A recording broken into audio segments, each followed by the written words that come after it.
Once again, sitting with Executive Director for the Mason County EDC, the Economic Development Council, Jennifer Baria. Good morning. Good morning. Nice to always see you. And we are close in on 2019, so a good opportunity now to look ahead to the new year. And I can't believe we're this close I already. know, it's amazing how fast things You work. blink and it's December, and you have to do shopping for everybody. For everybody. Well, there's some great local opportunities to get your shopping in. Let's talk about some of the numbers as they're trending for Mason County in the next year. We are taking a look, as we always do at the end of the year, back about 10 years, kind of doing a comparison and looking and seeing how we've come, if we have grown, where we have grown.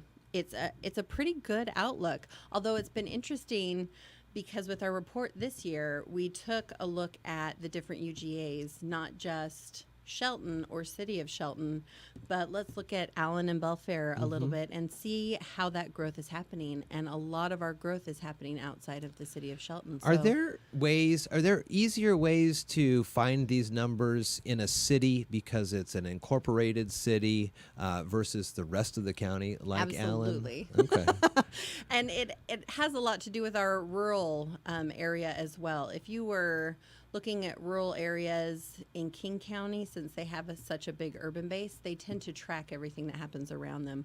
So there's some numbers that we can get for outside of it, but if we were looking specifically at Belfair, our numbers would skew a little bit differently. Whereas if you look at Mason County unincorporated areas, so anything outside of the City of Shelton, and you kind of put those together, you're able to get numbers that can be kind of digitized. So what are the first sets of numbers?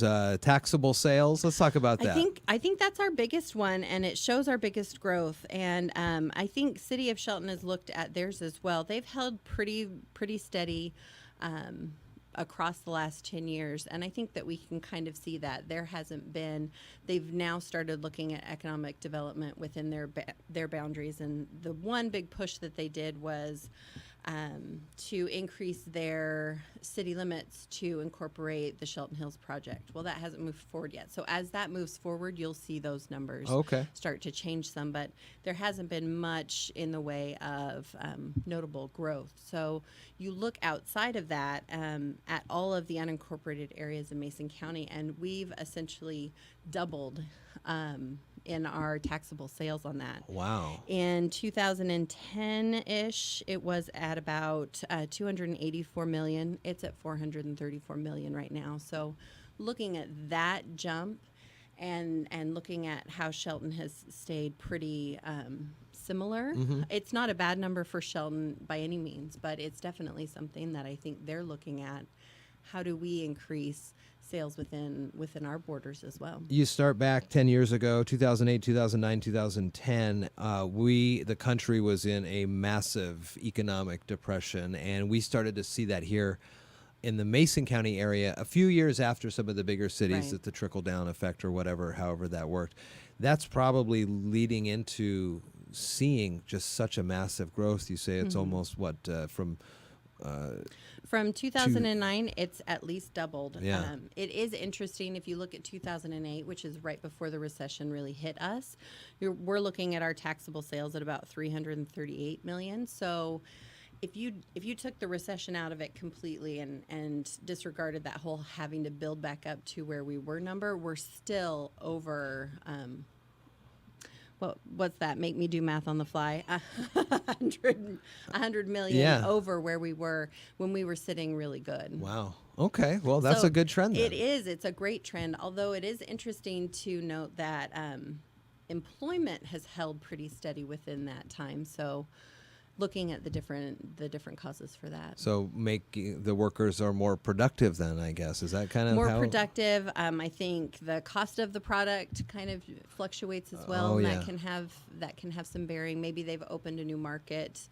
Another one, you see the ebbs and flows. Every industry across the board goes through them. So you can kind of look at those different trends and really follow those. Let's talk about the gross regional product. And I believe this is similar to kind of what they talk about nationwide, the GDP, the gross domestic product, and things like that. Explain what that is for us, and then how are those numbers? It's a monetary measure of our market value for all of the final goods and services that are produced in our area. So, not the tree that goes to SPI, but the stud that comes out of it. Okay. So it in its final product, what that looks like moving forward in its sale. We have increased, again, looking back at 2008, you see the big dip into 2009, but coming from that at 1.05 billion to where we are today, which is 1.3 billion. It's a big, if you can, I don't know if your video will show it, but if you can see the chart, it is it's a straight shot up. There's a few parts that level, but not for very long. It continues to move. So that is the shellfish industry sending out their things. All of our industries kind of conglomerated together. Is there one that has really boosted that? Well, I'm looking at these numbers and I see that there's since in the last 10 years, the passage of 502 with the cannabis and all that stuff, I'd imagine with all the processing plants and things in the county, that's really helped the product line.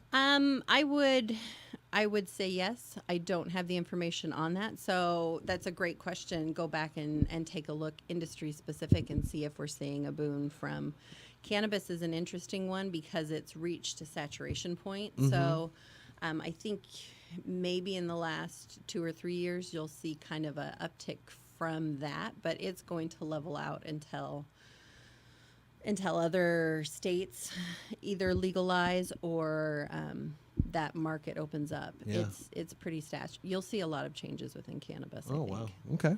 Yeah. The rest of the year, things are all pointing upward for the county. Things are all pointed upward for the county. We are doing great work, and our businesses around are very healthy. They still run into issues, but we're there to help move them forward. So Choose Mason is a great website. Some hours of operations as we move through the holidays. right, happy holidays. We're going to be closed. So we're open all next week, but the week of Christmas we're closed Monday, Tuesday, and Wednesday, and then I'll be in Thursday and Friday. Karen Leaf is on vacation. Good for her. And she better take it. And Yes. So if you see her in the office, call her and harass her. Tell her She to is not supposed to be there. Get home. Relax. She puts in a lot of work. She really does. Very nice. Well, Jennifer, always good to see you. And if we don't visit again before the end of the year, happy holidays, happy New Year to you, the whole staff, You and as everybody. well. Celebrate good with your family. Yeah, for sure. All right.